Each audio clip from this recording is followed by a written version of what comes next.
top 10 horror movie cliches. I'm getting another beer. You want one? Yeah, sure. I'll be right back. Since this is a horror list, please be advised that it contains mature content. Number 10, nudity and sex equal death. Or we can have premarital sex. We love premarital sex. Let's kick off our list with the cliche that's probably the greatest reason many of us enjoy watching gore fests to begin with. Horror films always have people, specifically young adults, getting it on and bearing it all. Not just eye candy, it mirrors teen fears about sexuality. As a result, most horror flicks push the parent-approved message of abstinence. Don't believe us? Then why does the film's always blonde, quote-unquote, whore get axed and the prudish but keen-minded brunette always survive? Gave it up. Now you're no longer a virgin. That virgin. Now you gotta die. Those are the rules. Number 9, the black character always dies. If you think promiscuous blondes have it bad, well, the non-white character is even more likely to meet their bloody end before the credits roll. While there are so few non-white characters to begin with, they're always stuck playing the second fiddle as the best friend. No matter their part in the story, these characters seem to exist to fill in a stereotype until the monster or murderer affirmatively actions them out of commission.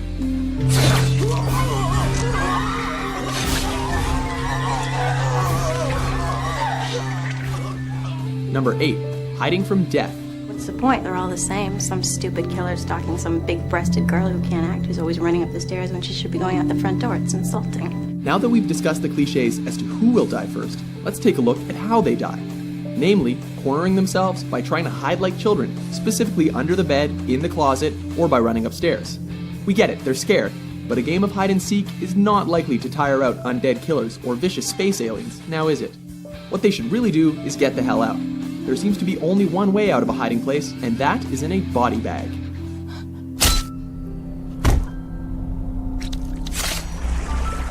Number 7, 2 left feet.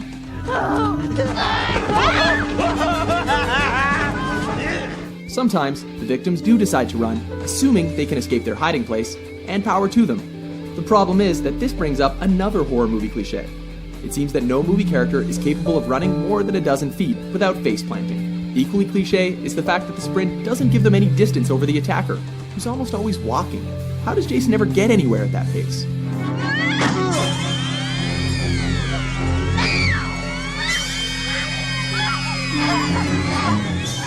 Number 6, knives only. Is there no Fifth Amendment in the United States of the horror movie world, save for zombie films? Granted, it's called the slasher genre for a reason. This means that it's not likely for anyone to be taken down by lead, leaving steel as the leading cause of boo-boos. Why doesn't anyone ever own a gun? A notable exception to this cliche is the police, but that never does them any favors either.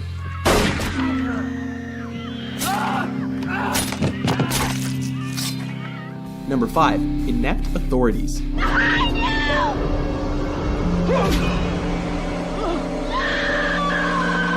Carrying on that thought from the last entry, this cliche has been established for so long that we don't even ask ourselves why people don't run to the police anymore. We expect that anyone with a badge might as well have a target on their backs, as the killer likes to take them out with extreme prejudice. Same thing goes for the brave member of the group who always winds up not as alive as he started. Get away from him!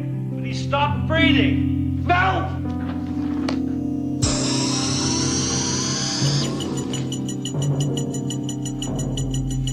Number 4, false scares. Shit! Hey! Jesus, Donna, you scared me. I'm sorry. Did anyone call for me? Everyone knows that the first half hour or so of a horror film is all build up and it's too early for anyone to bite the dust, with the exception of the opening 10 minutes. To keep up the tension, fake scares are sprinkled in to keep us guessing, and used near the end to keep us paying attention. I don't think there's gonna be any... You come here running, fighting. Just think of how many times characters bump into each other and that sharp sound kicks you in the ass. Number 3, middle of nowhere. The only horror films to take place in open environments or at the mall have zombies. There's no other way to put it. The reason for isolated and creepy locations is simple. It allows the story to cut the victims off from society and takes the characters, and in turn the viewers, out of their comfort zones.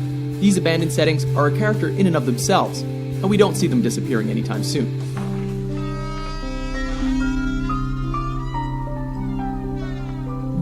Number 2, let's split up. Need to make sure this place is safe. I'm gonna see if the doors over this way are locked. Check down there. Maybe, officer, you could go down that direction and check for... If there's one thing we wouldn't do if we were stalked by a blade-carrying psychopath, it would be split up. Why make it easier to get off one by one? I guess that removes a lot of the suspense and adds a sense of vulnerability. But isn't there a way to force the members to split off, rather than have them randomly scatter like cockroaches when the lights turn on? We should split up. Maybe we can cover more ground that way. Yeah. Yeah, good idea. Really? Number 1, why won't he die?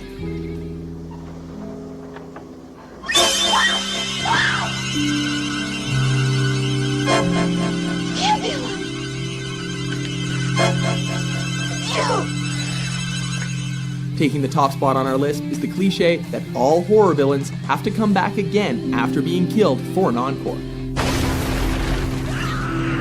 Moreover, they always somehow survive, leaving the door open for a possible sequel. We get it. They want viewers to relax before cranking the terror dial to 11, and that it's not a satisfying ending unless the bad guy goes down hard. And it's gotten so bad that we can't even take most killers seriously anymore. This is the moment when the supposedly dead killer comes back to life for one last scare.